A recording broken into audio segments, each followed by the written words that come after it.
దేవుడు కరుణా సంపన్నుడై ఉండి మనము మన అపరాధముల చేత చచ్చిన వారమై ఉండినప్పుడు సైతము మన ఎడల చూపిన తన మహాప్రేమ చేత మనలను క్రీస్తుతో కూడా బ్రతికించెను. మన అపరాధముల చేత ఏమై ఉన్నామంట? చచ్చిన వారమై ఉన్నామంట. సో చచ్చిన వారమైన మనల్ని ఏం చేస్తున్నాడంట? మన ఎడల చూపిన తన మహాప్రేమ. మహా అంటే ఏంటి? అనంతము.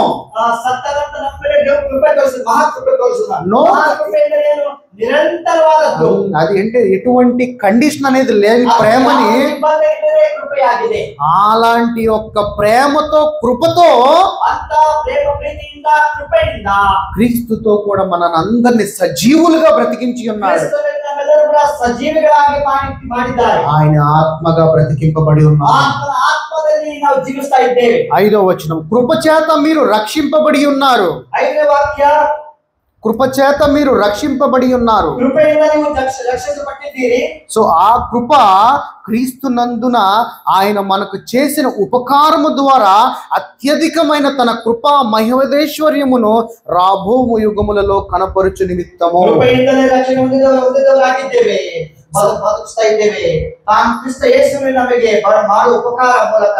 ತನ್ನ ಅಪಾರವಾದ ಕೃಪಾತಿಶಯ ಮುಂದಣ ಯುಗಗಳಲ್ಲಿ ತೋರಿಸಬೇಕು. ఒకవేళ ఆయన కృప కనుక నువ్వు పొందుకున్నట్లయితే నిన్ను తీసుకెళ్ళి ఎక్కడ కూర్చోబెడతాడు తెలుసా?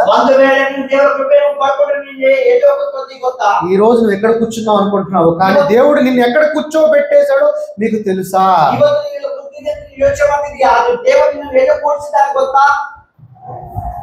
నీవు తిరిగి సజీవులుగా తిరిగి జన్మించిన తర్వాత క్రీస్తుతో బ్రతికించిన తర్వాత దేవుడు నిన్ను తీసుకెళ్ళి ఎక్కడ కూర్చోబెట్టాడు?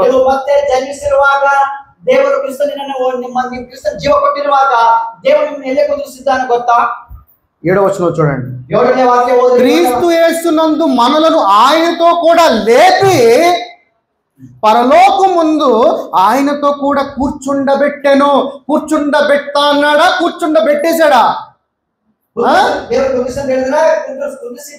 కూర్చోబెట్టేశాడంట మిమ్మల్ని. మరి మీరు ఇక్కడే ఉన్నారు కదా, ఎందుకంటే ఇక్కడ చచ్చిన శరీరంతో ఉన్నావు. ఆయన ఆత్మతో ఆయనతో పాటు ఆయన యొక్క సింహాసనము మీద కూర్చోబెట్టాడంట.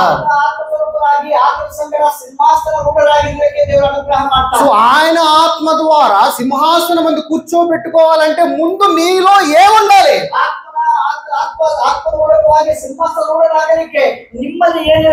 నీలో విశ్వాసం ఉండాలి. అది విశ్వాసము ద్వారా కృపతోనే దేవుని యొక్క అనుగ్రహం పొందుకుంటామని లేఖనములు చదివిస్తున్నారు. ఇదే వచనముల కింద ఉంది, మీరు విశ్వాసము ద్వారా. 8వ వచనం, మీరు విశ్వాసము ద్వారా కృపచేతనే రక్షింపబడి ఉన్నారు. ఇది మీ వలన కలిగినది కాదు, దేవుని వరమే.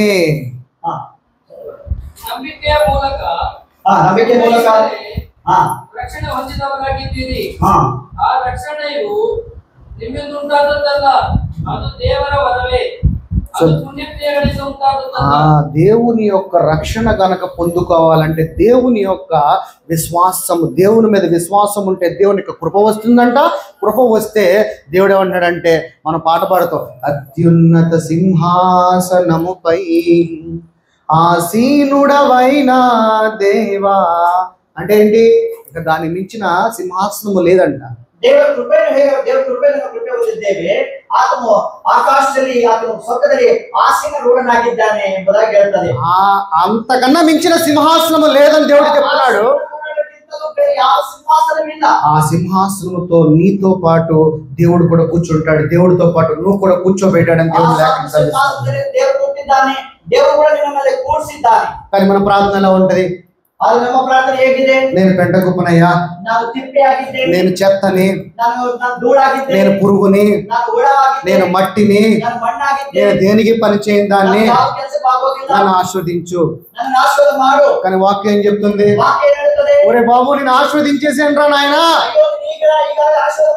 అది ఇప్పుడు కాదు, జగత్ పునాది వేయబడక మునిపే నేను ఆస్వాదించాను. నాతో పాటు నా సింహాసనం ముందు కూర్చోబెట్టేశాను రా అన్నాడు. కానీ మన ప్రార్థన అపోస్తుల కార్యము 4వ అధ్యాయము 33. ఇదియు కాక అపోస్తులు బహుబలముగా ప్రభువైన యేసు పునరుద్ధానమును గూర్చి సాక్ష్యం ఇచ్చినప్పుడు దైవ కృప అందరి యందు అధికముగా ఉండేనంట.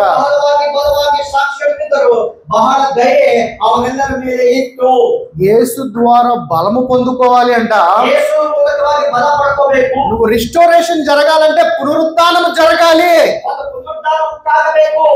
అది ఏముంటుందంట, దైవ కృప అందరికీ ఉండినంట. మరి ఆ కృప నువ్వు పొందుకోవాలంటే నువ్వు పునరుద్ధానం జరగాల వద్దా? నీవు పునరుద్ధానము కనుక జరిగితే దేవుడు అంటున్నాడంటే దైవ కృపనే నీకు ఇస్తానంటున్నాడు.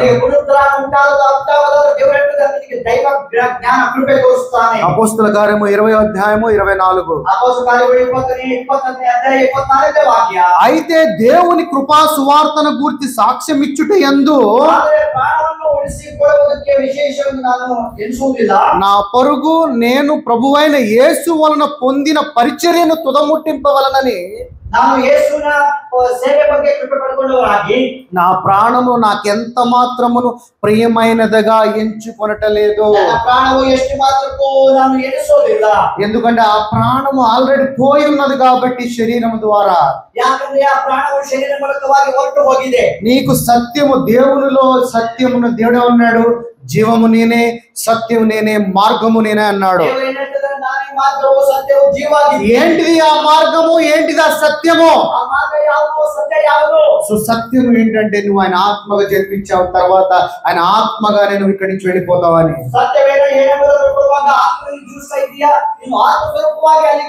ఈ లోకంలో పుట్టిన తర్వాత లోకానుసారమైన వాటి గురించే పరిగెడుతున్నావు. దేవుడు ఏమంటాడంటే వాటిలన్నిటిని విసర్జించే, వదిలే అన్నాడు. కానీ మనం ఏమంటాం, నేను వదలను, నేను దాని బట్టే పరిగెడతానంటాం మనం. సో ఆయన మహిమను బట్టి గుణాతిశయమును బట్టి మనలను పిలిచిన వచ్చిన 2వ పేతురు 1:2 తన మహిమను బట్టి గుణాతిశయమును బట్టి మనలను పిలిచిన వారిని గూర్చిన అనుభవ జ్ఞానము మూలముగా ఆయన దైవ శక్తి జీవమునకు భక్తికి కావాల్సిన వాటన్నిటికి మనకు దయచేయుచున్నాడు. మనకి కావాల్సిన వాటన్నిటికీ దయచేస్తున్నాడు ఆయన కృప. సో నీకు ఏది కావాలన్నా కానీ ఆయన కృప ఉంటే సమస్తము నీకు సాధ్యము.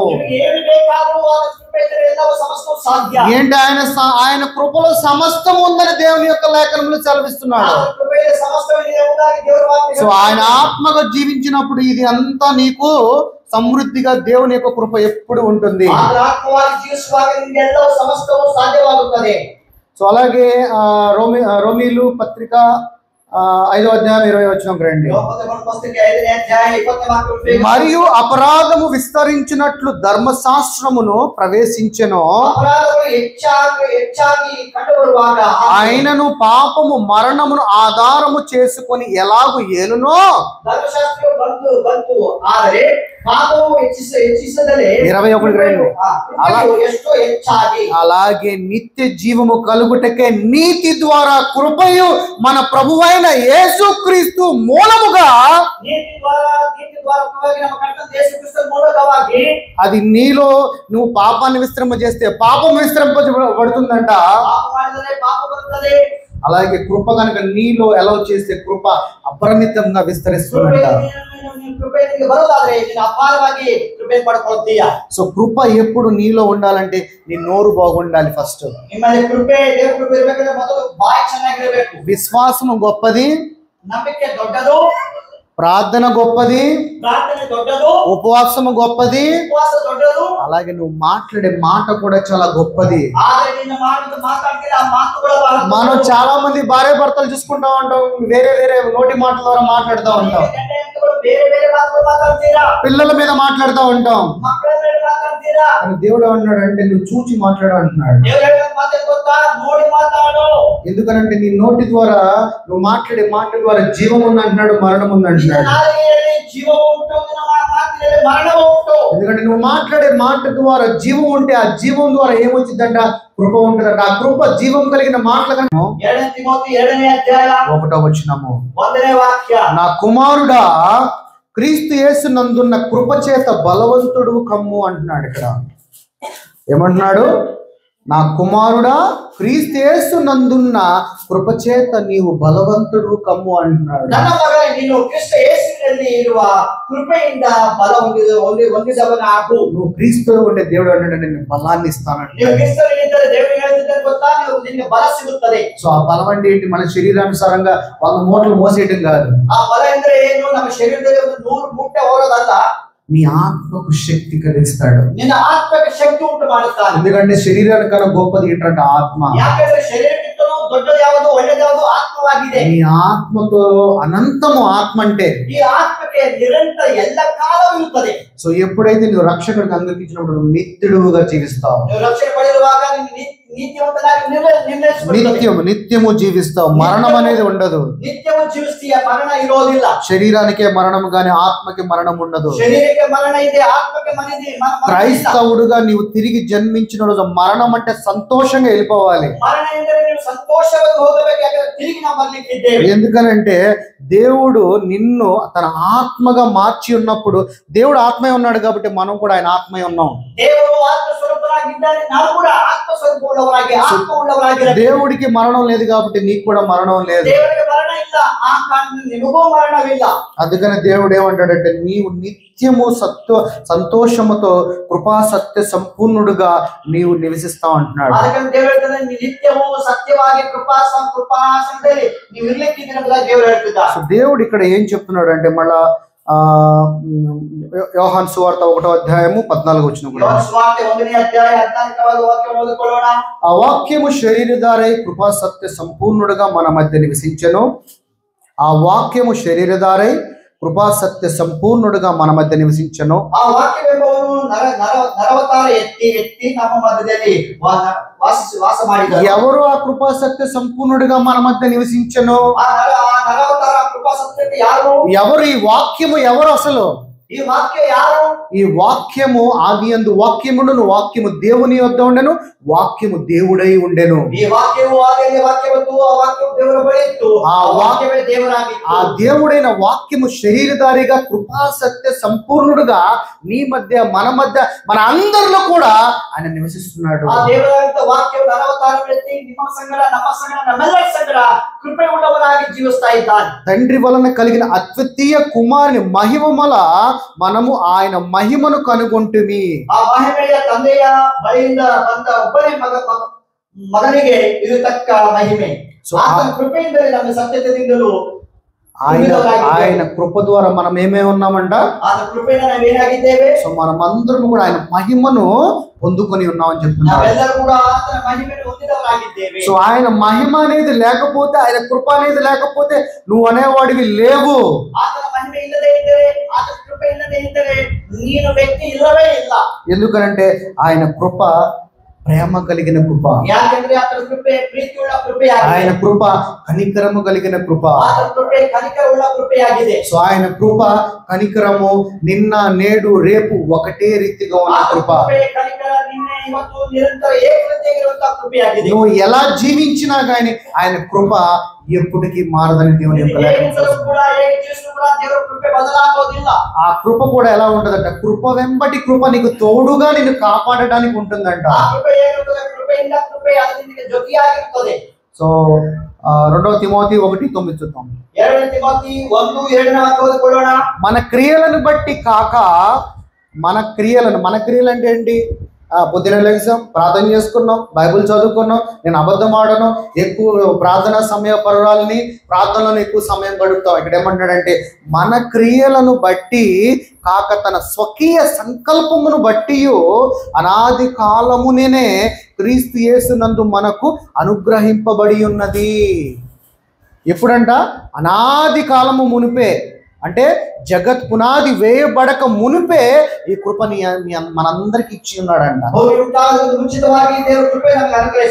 కానీ మనం ఏమనుకుంటాం, నా క్రియల వల్లే నేను ఎక్కువ ప్రార్థన చేస్తా, నేను ఎక్కువ మోకాళ్ళు అంటేసి ప్రార్థన చేస్తా, ఎక్కువ ఫాస్టింగ్ ఉంటా, ఎక్కువ దేవునిలో నేను జీవిస్తా అనుకుంటాం. కానీ ఇక్కడ దేవుడు అంటే నిన్ను ముందుగానే ఆయన స్వకీయ ద్వారా ఆయన ఏమంటాడు, అనాది కాలపు మునుపునే క్రీస్తు 1వ అధ్యాయము 16వ వచనం ఇక్కడ ఏమన్నాడంటే, ఆయన పరిపూర్ణతలో ఉండి మనమందరము కృప వెంబటి కృపను పొంది ఉన్నామంట.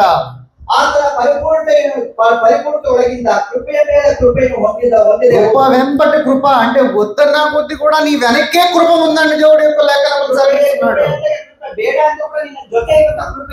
ధర్మశాస్త్రము మోషే ద్వారా అనుగ్రహింపబడిను, కానీ కృపయు సత్యము యేసుక్రీస్తు ద్వారా కలిగిన. సో ఈ కృప కింద ఎటువంటి మోషే గారు రాసిన 10 కమాండ్మెంట్ ధర్మశాస్త్రం కమాండ్మెంట్స్ కింద నువ్వు లేవు.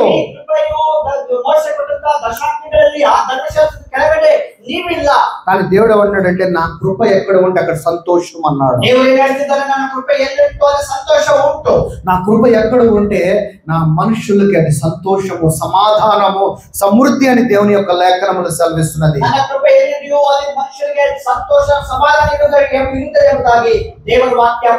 ఆయన కృప ఉంటే రక్షణ ఉంటుందని దేవుని యొక్క లేఖనములు సెలవిస్తున్నది. తీతు రాసిన గ్రంథము 2వ అధ్యాయము 11వ వచనము, ఏలయనగా సమస్త మనుషులకు రక్షణకరమైన దేవుని యొక్క కృప ప్రత్యక్షమై ಎಲ್ಲಾ ಮನುಷ್ಯರಿಗೆ ರಕ್ಷಣೆಯ ರಕ್ಷಣೆ ಮಾಡುವ ದೇವರ ಕೃಪೆ ಪ್ರತ್ಯಕ್ಷವಾಯಿತು. మనము బలహీనతను, భక్తిహీనతను, ఇహలోక సంబంధమైన దురాశలను విసర్జించి శుభప్రదమైన నిరీక్షణ నిమిత్తము, నిరీక్షను ಅಂದರೆ ఇక్కడ ఏమంటున్నాడు, భక్తిహీనత నుంచి ఇహలోక సంబంధమైన దురాశలను ఏం చేయాలంటున్నాడు, విడిచిపెట్టండి అంటున్నాడు. అంటున్నాడు విసర్జించి నిరీక్షణ నిమిత్తమే నువ్వు జీవించమంటున్నాడు. భాగ్యకరవాదంత నిరీక్షను ಅಂದ್ರೆ మహాదేవర మాటను. కానీ ఈ రోజున ఆ దురాశలు విడవాలంటే మన మనసు రాదు. ఆ దురాశలను విడబెట్టడానికి మనసు ఇష్ట ఆಗೋದಿಲ್ಲ. నువ్వు ఆ దురాశలతోనే, అలాంటి భక్తిహీనతగా ఉండే దురాశలతోనే నువ్వు జీవిస్తే నువ్వు దేవునికి ఆరాధించినా ప్రార్థించినా ఎటువంటి ఉపయోగం లేదు.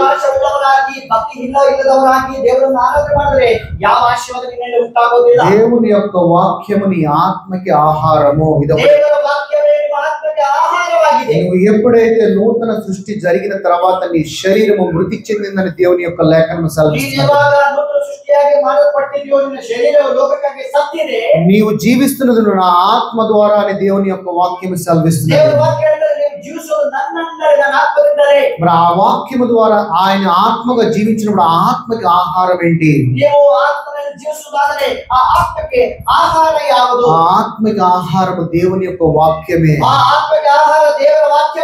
చనిపోయిన శరీరానికి నువ్వు ఎన్నిసార్లు తిన్నా ఉపయోగం లేదు. ఆ శరీరంలో జీవిస్తే దేవుడు ఏమన్నాడంటే నువ్వు నాకు విరోధివి అంటున్నాడు.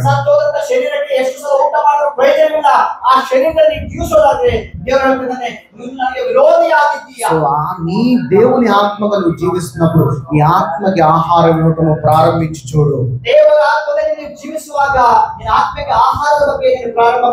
నీలో అనేకమైన మార్పులు నువ్వు చూడబోతావు. అందుకే దేవుడు అన్నాడంటే ముందుగా నా నీతిని, నా రాజ్యాన్ని వెతకమన్నాడు, కానీ నీ శరీర క్రియలు, నీ శరీర ప్రాబ్లమ్స్ వెతకమన్నా.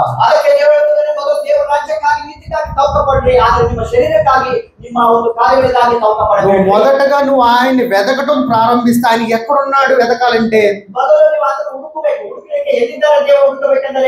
ఆయన నీలోనే ఉన్నాడు. నీలో ఉన్న నీవు ఆయనకు ఆలయం ఉన్న నీవు ఆయన నీలో ఉన్నాడు కాబట్టి నువ్వు వెతకటం ప్రారంభించు.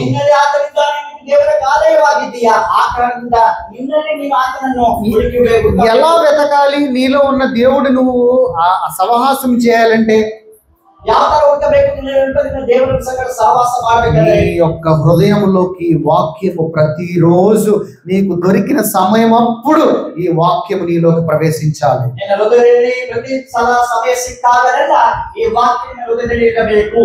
ఓకే, 13వ వచనం రండి. అనగా మహాదేవుడను మన రక్షకుడనైన యేసుక్రీస్తు మహిమ యొక్క తీతు గ్రంథము 2వ అధ్యాయము 13. ನೀತಿಗಳ ಪುಸ್ತಕ 2ನೇ ಅಧ್ಯಾಯ. ಎಲ್ಲಾ ಮನುಷ್ಯರಿಗೆ ರಕ್ಷಣೆಯನ್ನು ಉಂಟು ಮಾಡುವ ದೇವರ ಕೃಪೆಯು ಪ್ರತ್ಯಕ್ಷವಾಯಿತು. ఈ లోకంలో స్వబుద్ధితో పూర్ణమగుచున్నది, ಬಲಹೀನತೆಯಲ್ಲಿಯೇ ಬಲವು ಸಂಪೂರ್ಣ ಸಾಧಕವಾಗುವುದು. ఆయన నాతో చెప్పెను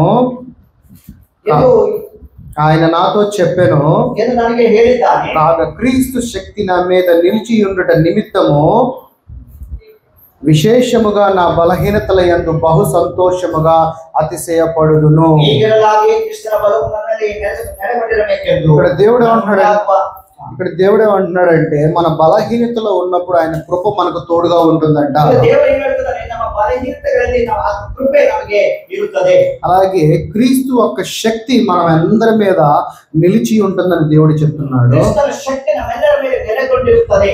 విశేషముగా బలహీనతల యందు బహు సంతోషముగా మనం ఉండాలని అంటున్నాడు. విశేషವಾಗಿ బలహీన సందర్భದಲ್ಲಿ అత్యధిక కృపాపూర్ణులవರಾಗಿರಬೇಕು. కానీ మన బలహీనతలో ఉన్న సమయంలోనే మనం సోలిపోతాము. ನಾವು బలహీనತೆ ಇರುವಾಗ ನಾವು ಸೋತು ಹೋಗ್ತೀವಿ. బలహీనతలో ఉన్నప్పుడే, కష్టకాలంలో ఉన్నప్పుడే మనము చాలా విశ్వాసం కోల్పోతూ ఉంటాము. బలహీనలిರುವಾಗ, కష్టలిರುವಾಗ ನಾವು ನಂಬಿಕೆಯನ್ನು ಕಳ್ಕೊಳ್ತೀವಿ. కానీ దేవుడు ఏమంటున్నాడంటే నా కృప నీకు చాలును అంటున్నాడు. దేవుడు ಹೇಳ್ತಾನೆ, ನನ್ನ కృపೆ ನಿನಗೆ ಸಾಕು. ఆయన కృప అంటే ఏంటి?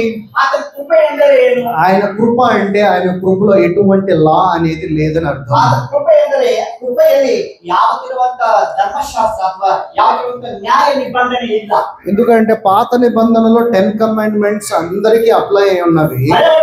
దశాజ్ఞలు ಎಲ್ಲರಿಗೂ ಅನ್ವಯಿಸುತ್ತದೆ. సో యేసు ప్రభు కృప ద్వారా ఆ యొక్క ధర్మశాస్త్రంలో ఉన్న 10 కమాండ్మెంట్స్ అనే లా నుంచి మనలను తీసివేశాడు. యేసు స్వామి కృపೆಯಿಂದ ಆ దశాజ్ఞಗಳಿಂದ ಆ ಆಜ್ಞೆಯಿಂದ ನಮ್ಮನ್ನು ತೆಗೆದು ಹಾಕಿದ್ದಾರೆ ದೇವರು. సో ఆయన ఇచ్చిన కృప కింద మనము శాంతి సమాధానముతో స్వతంత్రముగా జీవించమన్నాడు. ಆತನ ಕೊಟ್ಟ ಕೃಪೆಯಿಂದ ನಾವು ಶಾಂತಿ ಸಮಾಧಾನದಿಂದ స్వాతంత్రురాಗಿ జీవించಬೇಕು ಹೇಳ್ತಿದ್ದಾರೆ. నా ఆత్మ ఎక్కడ ఉన్నదో అక్కడ స్వతంత్రం ఉన్నదని దేవుని యొక్క వాక్యం సెలవిస్తుంది. స్వతంత్ర ಇದೆ, ಬಿಡುಗಡೆ ಎಂಬುದಾಗಿ ದೇವರು ಹೇಳ್ತಿದ್ದಾರೆ. సో ఎప్పుడైతే ఆ ఆత్మ ద్వారా నీవు నూతన సృష్టి జరిగిన తర్వాత, ನೀವು ಆತ್ಮದ ಮೂಲಕವಾಗಿ ಹೊಸ ಸೃಷ್ಟಿ ಆದ ನಂತರ, క్రీస్తులో నువ్వు తిరిగి జన్మించిన తర్వాత, ಕ್ರಿಸ್ತನಲ್ಲಿ ನೀವು ಮತ್ತೆ ಜನ್ಮಿಸಿದ ನಂತರ ఆయన ఆత్మగా నీవు కొనుక్కోబడతావు. ಆತನ ಆತ್ಮವುಳ್ಳವರಾಗಿ ನೀವು ಪಡ್ಕೊಳ್ತೀರಾ. సో ఆయన ఆత్మగా నీవు జీవించినప్పుడు ఆయన కృప ఎప్పుడు నీకు తోడుగానే ఉంటుంది. ನೀವು ಆತನ ಆತ್ಮವುಳ್ಳವರಾಗಿ ಜೀವಿಸಿದ್ರೆ ದೇವರ ಕೃಪೆ ಯಾವಾಗಲೂ ನಿಮ್ಮ ಸಂಗಡ సో ಇರುತ್ತದೆ. కృప మనకి తోడుగా ఉన్నప్పుడు అందుకే దేవుడు ఏమన్నాడంటే బలహీనతల యందు బహు సంతోషముగా ఉండండి అని అంటున్నాడు. ನಮಗೆ ಕೃಪೆ ಇರುವಾಗ ಅದಕ್ಕೆ ದೇವರು ವಾಕ್ಯದಲ್ಲಿ ನಿಮ್ಮ ಬಲಹೀನತೆಯಲ್ಲಿ ಸಂಪೂರ್ಣವುಳ್ಳವರಾಗಿ ಸಂತೋಷವುಳ್ಳವರಾಗಿ ಇರ್ಲಿ. శోధనಗಳಲ್ಲಿ నీవు ఎంతగా నీవు జీవిస్తావో ఆ శోధన జయిస్తావు. దేవుడు ఏమంటున్నాడంటే ನೀವು ಶೋಧನೆಗಳಲ್ಲಿ ಎಷ್ಟು ಜೀವಿಸ್ತೀರೋ ಅಷ್ಟು ನಿಮಗೆ ದೇವರು ಕೊಡುವಂತ ಮಾತೇನೆಂದರೆ, నా ఆలయములో నిన్ను పిల్లరుగా అంటే ఒక స్తంభముగా పెట్టుకుంటానంటున్నాడు. ದೇವರು ಹೇಳ್ತಿದ್ದಾರೆ, ನನ್ನ ಆಲಯದಲ್ಲಿ ನಿಮ್ಮನ್ನು ಒಂದು ಸ್ತಂಭವನ್ನಾಗಿ ನಿಲ್ಲಿಸುತ್ತೇನೆ. ప్రకటన గ్రంథము 3వ అధ్యాయము 12వ వచనం చూద్దాం. ಪ್ರಕಟಣೆ 3ನೇ ಅಧ್ಯಾಯ 12ನೇ ವಾಕ್ಯ ಹೀಗೆ ಹೇಳುತ್ತದೆ, జయించు వానిని నా దేవుని ఆలయములో ఒక స్తంభముగా చేసేదెను. ಯಾವನು ಜಯ ಹೊಂದುತ್ತಾನೋ ಅವನನ್ನು ನನ್ನ ದೇವರ ಆಲಯದಲ್ಲಿ ಸ್ತಂಭವಾಗಿ ನಿಲ್ಲಿಸುವೆನು. అందులో నుండి వాడు ఇక మీదట ఎన్నటికి బయటకి పోడు. ಅವನು ಇನ್ನು ಮುಂದೆ ಅದರೊಳಗಿಂದ ಹೋಗುವುದೇ ಇಲ್ಲ. ఇక్కడ తెలుగులో ట్రాన్స్లేషన్ ప్రాబ్లం ఉన్నది, వెలుపలికి పోవడం రాశారు కానీ బయటకి పోవడం అని అర్థం. ఇక్కడ తెలుగులో ಸ್ವಲ್ಪ ಭಾಷಾಂತರ ವ್ಯತ್ಯಾಸವಾಗಿದೆ, ಹೊರಗಡೆ ಹೋಗುವುದು ಎಂಬುದಾಗಿ ಬರೆಯಲ್ಪಟ್ಟಿದೆ. మరియు నా దేవుని పేరును పరలోకములో నా దేవుని యొద్ద నుండి దిగి వచ్చుచున్న, ಇದಲ್ಲದೆ ನನ್ನ ದೇವರ ಹೆಸರನ್ನು ನನ್ನ ದೇವರ ಬಳಿಯಿಂದ ಪರಲೋಕದೊಳಗಿಂದ ಇಳಿದು ಬರುವ నూతనమైన యెరూషలేము నా దేవుని పట్టణపు పేరును, ಹೊಸ ಯೆರೂಸಲೇಮ್ పట్టణವೆంబ ನನ್ನ ದೇವರ పట్టಣದ ಹೆಸರನ್ನು, నా క్రొత్త పేరును వాని మీద వ్రాసెదను. ನನ್ನ ಹೊಸ ಹೆಸರನ್ನು ಅವನ ಮೇಲೆ ಬರೆಯುವನು. సో దేవుడు ఏమంటున్నాడంటే శోధన గనుక నువ్వు జయిస్తే, ದೇವರು ಹೇಳ್ತಿದ್ದಾನೆ, ಶೋಧನೆ ನೀವು ಜಯಿಸಿದರೆ ఆయన ఆలయంలో నువ్వు స్తంభముగా చేస్తాడట.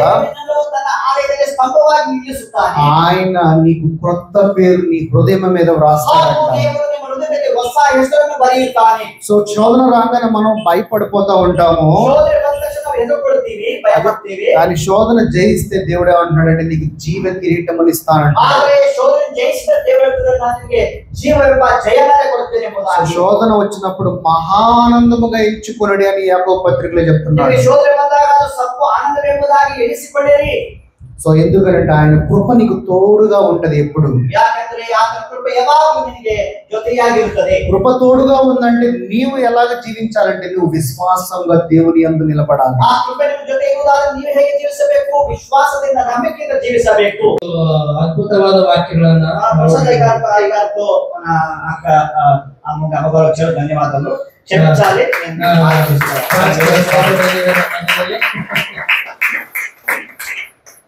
కొప్పల నుండి గిరిపాస్ గారు కూడా అక్కడ వారు వర్షిప్ ఉన్నా కూడా రిక్వెస్ట్ చేయనప్పుడు అక్కడ వాళ్ళు ఈవినింగ్ పెట్టుకొని మన మధ్యలో మీరు కూడా వచ్చారు.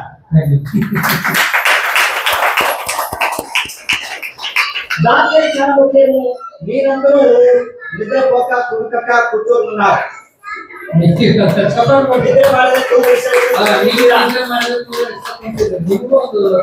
ఇంకా ఉత్సాహంగా దేవుడు ಉತ್ಸಾಹವಾಗಿ ಯಾರು ಆ ಕಡೆ ಈ ಕಡೆ ತಿರುಗದೆ ఇప్పుడు ప్రసాదయ్య గారు వచ్చి వాక్యం చెప్తారు.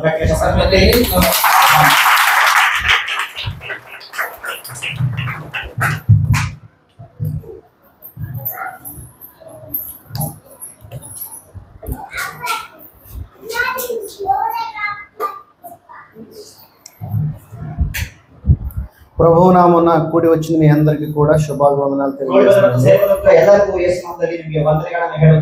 సో మీ అందరికీ కూడా నూతన సంవత్సర శుభాకాంక్షలు తెలియజేస్తున్నాను. సో ఈ విధంగా నూతన సంవత్సరంలో మొదటి ఆదివారం ఈ విధంగా మీ అందరి మధ్యలోకి రావడానికి చాలా సంతోషంగా భావిస్తున్నాను.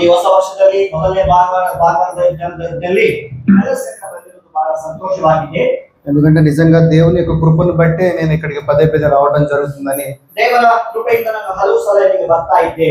నిన్నటి దినమందు రాత్రి 10 గంటలకు కూడా నేను చెన్నై పట్టణంలో ఉన్నాను. ఆల్మోస్ట్ ఒక 6 గంటలు కంటిన్యూ ట్రావెల్ చేసి ఉదయం 6 గంటలకు రీచ్ అయ్యాను హుబ్లీకి.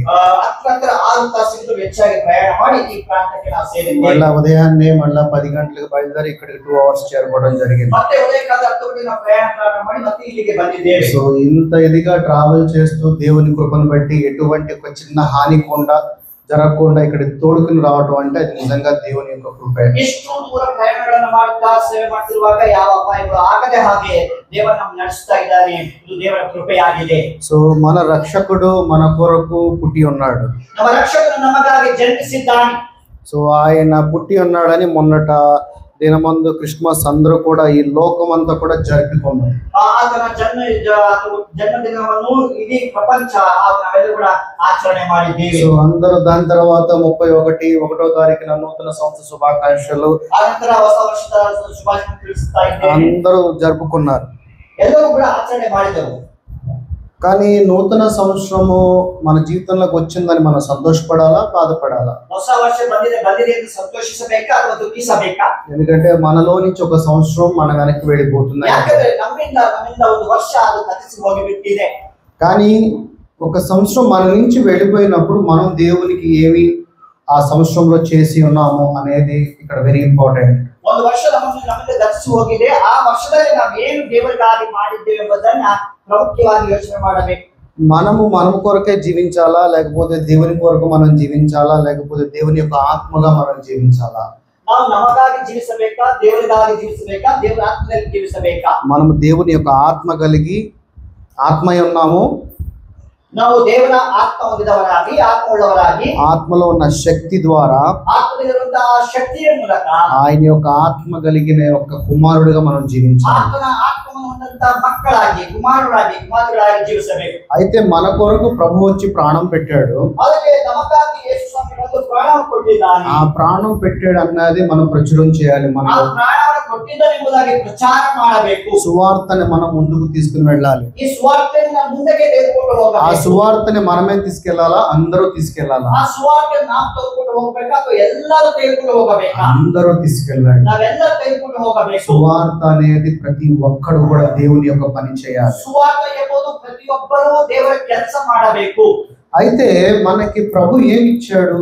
ಆದರೆ ದೇವರು ನಮಗೆ ಏನು ಹೇಳಿದ್ದಾರೆ, ಏನು ಕೊಟ್ಟಿದ್ದಾರೆ? ఆయన మనకు ఒక కృప ఇచ్చాడు. ಆತ ನಮಗೆ ಕೃಪೆ ಕೊಟ್ಟಿದ್ದಾರೆ. ఆ కృప సత్య సంపూర్ణుడుగా, ಆತ ಕೃಪಾ ಸತ್ಯ ಸಂಪೂರ್ಣ ಉಳ್ಳವರಾಗಿ, ఆయనకు కృపలో మనం అందరం కూడా శాంతి సమాధానముతో జీవించడానికి, ಆತನ ಕೃಪೆಯಲ್ಲಿ ನಾವೆಲ್ಲರೂ ಕೂಡ ಶಾಂತಿ ಉಳ್ಳವರಾಗಿ, ಸಮಾಧಾನ ಉಳ್ಳವರಾಗಿ ಜೀವಿಸುವುದಕ್ಕಾಗಿ ఆయన ప్రాణము పెట్టి మనకు ఆ కృపని ఉచితముగా ఇచ్చాడు. ಆತ ತನ್ನ ಪ್ರಾಣವನ್ನು ಕೊಟ್ಟು ನಮಗೆ ಉಚಿತವಾಗಿ ಕೊಟ್ಟಿದ್ದಾನೆ. నీకు ఇచ్చిన ఉచితముగా ఇచ్చిన ఆ కృపని ఇంకొకటికి నువ్వు ఉచితంగా దేవుడు ఇవ్వమని చెప్తున్నాడు. ನೀವು ಕೊಟ್ಟಂತ ಉಚಿತವಂತ ಕಾರ್ಯವನ್ನ ನೀವು ಇತರರಿಗೆ ಉಚಿತವಾಗಿ ಕೊಡಬೇಕು. సో ಇವೆಲ್ಲರಿಗೂ ಗೊತ್ತಿರುವಂತೆ ನಮ್ಮ ಮಧ್ಯದಲ್ಲಿ ಪ್ರಸಾದ್ ಅಯ್ಯವರಿದ್ದಾರೆ. జీసస్ లవ్స్ యు మినిస్ట్రీ నుండి అయ్యగారు ఎన్నో ప్రాంతాలలో అద్భుతమైన పరిచర్యను చేస్తూ వస్తున్నారు. ಯೇಸು ಪ್ರೀತಿಸುತ್ತಾನೆ ಎಂಬ ಒಂದು ಸೇವೆ ಮುಖಾಂತರವಾಗಿ ಅನೇಕ ಸ್ಥಳಗಳಲ್ಲಿ ಅನೇಕ ಸೇವೆಗಳನ್ನು ಅವರು ಮಾಡ್ತಾ ಇದ್ದಾರೆ. ఆయన కుటుంబంతో సహా కొత్త సంవత్సరంలో మొదటి ఆదివారం మన మధ్యలో దేవుడు ఆయనని నడిపించినాడు. ಅವರು ಕುಟುಂಬ ಸಮೇತವಾಗಿ ಈ ಒಂದು ಹೊಸ ವರ್ಷದಲ್ಲಿ ನಮ್ಮ ಮಧ್ಯದಲ್ಲಿ ದೇವರು ನಡೆಸಿದ್ದಾರೆ. హల్లెలూయా హల్లెలూయా. మనకి ఇబ్బంది అవుతుంది కదా. హల్లెలూయా. హల్లెలూయా హల్లెలూయా. హల్లెలూయా. అయితే ಆದರೆ ఒక దైవజనుడు మన సంఘానికి పదే పదే రావడం దైవ సంకల్పమే. ಒಬ್ಬ ದೇವ ಸೇವಕರು ಪದೇ ಪದೇ ಸಭೆಗೆ ಬರ್ತಾ ಇದ್ದಾರೆ, ದೇವರೊಂದು ಚಿತ್ತವಾಗಿದೆ. ఇంతకు ముందు ఎప్పుడు కూడా ఏ దైవజనుడు ఒకసారి వస్తారు కాబట్టి రెండోసారి మూడోసారి రారు. ಇದಕ್ಕೆ ಮುಂಚೆ ಸೇವಕರು ಬಂದಿದ್ರು, ವರ್ಷಕ್ಕೆ ಒಂದು ಸರಿ, ಆಮೇಲೆ ಅವರು ಬರದೇ ಇಲ್ಲ. ఎందుకు రాదు తెలుసా? ಯಾಕೆ ಬರಲ್ಲ ಗೊತ್ತಾ? మా దగ్గర విటమిన్ ఎం లేదు. ನಮ್ಮ ಹತ್ರ ವಿಟಮಿನ್ ಎಂ ಅಂದ್ರೆ ಮನಿ. విటమిన్ ఎం అనగా డబ్బు, ధనం. ಹಣ. వచ్చిన వాళ్ళకి సేవకులకి మనం ఇవ్వలేకపోతున్నాము, మనం వాళ్ళకి సహాయం చేయలేకపోతున్నాము. ಬರುವಂತ ಸೇವಕರಿಗೆ ನಮ್ಮಿಂದ ಕೊಡ್ಲಿಕ್ಕೆ ಆಗ್ತಾ ಇಲ್ಲ. అది మాత్రం కాదు, ಅದು ಮಾತ್ರ ಅಲ್ಲ, ఇది చాలా ఇంటీరియర్ ప్లేస్. ಇದು ಬಹಳ ಒಂದು కష్టకరమైన ಒಂದು ಸ್ಥಳ, విలేజ్. ఎక్కడికి పట్టణం నుంచి రావాలనుకుంటే మరి సంఘం చిన్నగా ఉంటుంది, చాలా దూరం వెళ్ళాలి. అందుకో వీళ్ళు చాలా భక్తులు వేసి పాటలు పట్టారు. పట్టణದಿಂದ ಇಲ್ಲಿ ಅಂದ್ರೆ ವಿಲೇಜ್ నిజం కాదు, భక్తులు వేసి పాట పాడరు.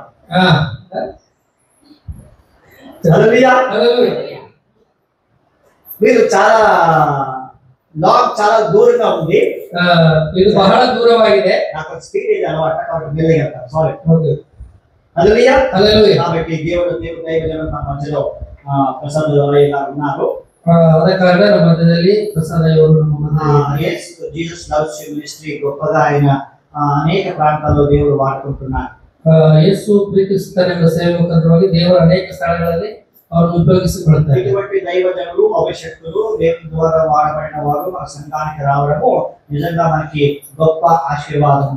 ఇంత సేవకులు అభిషేకించబడ్డವರು మన సభకి వచ్చి దేవుని చిత్తాన్ని గమనించిన విషయం ఏంటంటే, ನಾನು ಪ್ರಸಾದ ಅವರೊಂದು ವಿಷಯದಲ್ಲಿ ನಾನು ಗಮನಿಸಿದ್ದೇನೆ. దేవుడు చెప్పిన వాగ్దానము ನೀನು దీవించువాని నేను దీవించుదాను దేవుడు వాగ్దానం ఇచ్చాడు. ದೇವರು ಒಂದು ವಾಗ್ದಾನ ಕೊಟ್ಟಿದ್ದೇನೆ, ನಿನ್ನನ್ನು ಆಶೀರ್ವದಿಸುವನು. ಅಬ್ರಹಾಮಿಗೆ ದೇವರು ವಾಗ್ದಾನ ಕೊಡ್ತಾರೆ, ನೀನು ಯಾರನ್ನು ಆಶೀರ್ವದಿಸ್ತೀಯೋ ಅವ್ರನ್ನ ನಾನು ಆಶೀರ್ವದಿಸ್ತೀನಿ. ಪ್ರಸಾದಯ್ಯ గారు ఏ విషయం కూడా ఎక్స్పెక్ట్ చేయక, ಪ್ರಸಾದಯ್ಯ ಅವರು ಯಾವುದೇ ವಿಷಯದಲ್ಲಿ ನಮ್ಮಿಂದ ಎದುರು ನೋಡದೆ, ఎక్కడికి వెళ్ళినా, ಎಲ್ಲಿ ಹೋದ್ರು, ఏ పరిచర్యకి వెళ్ళినా, ಯಾವ ಸೇವೆಗೆ ಹೋದ್ರು ఆయన సంఘానికి పరిచర్యకి ప్రభు దీవెనగా ఉంచి ఉన్నారు.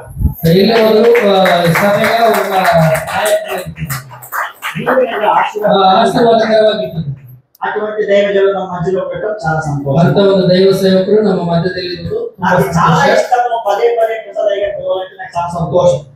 ಪದೇ ಪದೇ ಪ್ರಸಾದ ಅವರು ಕರೆಯುವುದಂದ್ರೆ ನನಗೆ ತುಂಬಾ ಸಂತೋಷ. ఒక్క నిమిషం లేచి నిలబడలేకపోతే ನಿಂತ್ಕೊಂಡ್ರೆ మొదలే వాళ్ళ కాదు, లేచి నిలబడి ఒక్క సెకండ్ నా కొరకు ಈ ಸಮಯದಲ್ಲಿ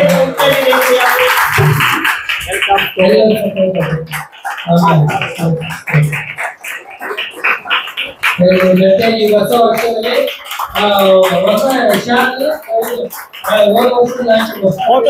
ಶಾಲೆ ವರ್ಷವಾದ್ರಿಂದ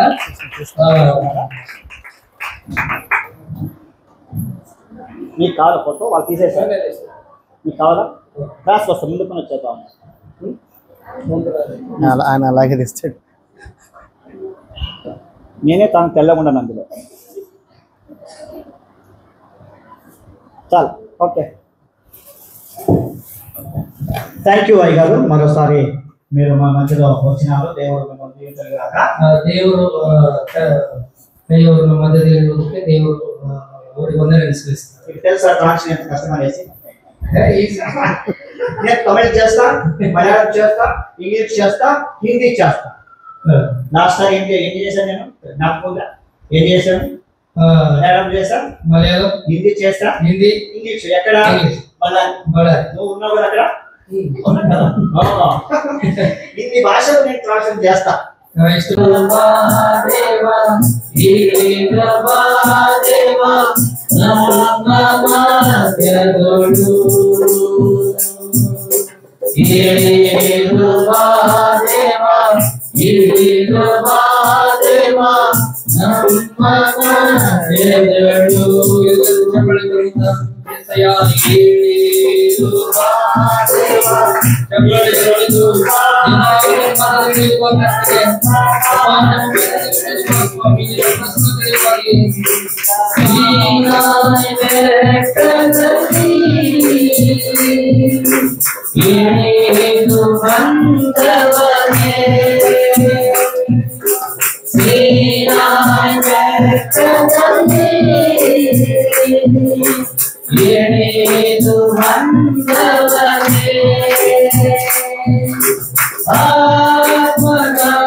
ಎಲ್ಲರ ಬಾಯಿಗಳಿಂದ ಸ್ತೋತ್ರ ಮಾಡೋಣ. ದೇವರ ನಮ್ಮ ಸ್ತೋತ್ರಗಳನ್ನು ನೋಡುವಾತನಾಗಿದ್ದಾನೆ. ಸ್ತುತಿ ಸ್ತೋತ್ರಗಳ ಸಿಂಹಾಸನ ಮಧ್ಯದಲ್ಲಿ ಇಳಿದು ಬರುತ್ತಾನೆಂಬುದಾಗಿ ದೇವರ ವಾಕ್ಯದಲ್ಲಿ ನೋಡುತ್ತಾನೆ. ಎಲ್ಲಿ ಸ್ತುತಿ ಇರುತ್ತದೋ ಅಲ್ಲಿ ಬಿಡುಗಡೆ ಉಂಟು. ಎಲ್ಲಿ ದೇವರ ನಾಮ ಮಹಿಮೆ ಪಡಿಸುತ್ತಾರೋ ಅಲ್ಲಿ ದೇವರು ಇಳಿದು ಬರುವಾತನಾಗಿದ್ದಾನೆ. ಸ್ತೋತ್ರ, ಹಾಲೆಲೂಯಾ.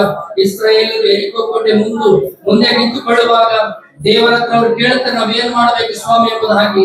ದೇವರು ಹೇಳ್ತಾ ಇದ್ದಾನೆ, ಈ ಕೋಟೆಯನ್ನು ನೀವು 7 ಸಾರಿ ಸುತ್ತಿರಿ ಎಂಬುದಾಗಿ. ಅವರು ಸ್ತುತಿಸುವಾಗ ಆ ಯೆರಿಕೋ ಕೋಟೆ ಬಿದ್ದು ಹೋಯ್ತು ಎಂಬುದಾಗಿ ನೋಡುತ್ತಾ ಇದ್ದೇವೆ. ಇವತ್ತು ನಾವು ಸ್ತುತಿಸುವಾಗ ನಮ್ಮ ಎಲ್ಲ ಒಂದು ಬಲಹೀನತೆಗಳು, ನಮ್ಮ ರೋಗಗಳಾಗಿ ನಮ್ಮ ಕುಟುಂಬದ ಎಲ್ಲ ಶಾಪಗಳು ಮುರಿಯಲ್ಪಡುತ್ತದೆ. ಸ್ತೋತ್ರ. Hallelujah, hallelujah. ಪರಿಶುದ್ಧನೇ ಸ್ತೋತ್ರ. నీ మాట చాలయ్యా, నీ చూపు చాలయ్యా, నీ తోడు చాలయ్యా, నీ నీడ చాలయ్యా, నీ మాట చాలయ్యా, నీ చూపు చాలయ్యా, నీ తోడు చాలయ్యా, నీ చాలయ్యా, నీ ఉంటే నాకు చాలు యేసయ్యా.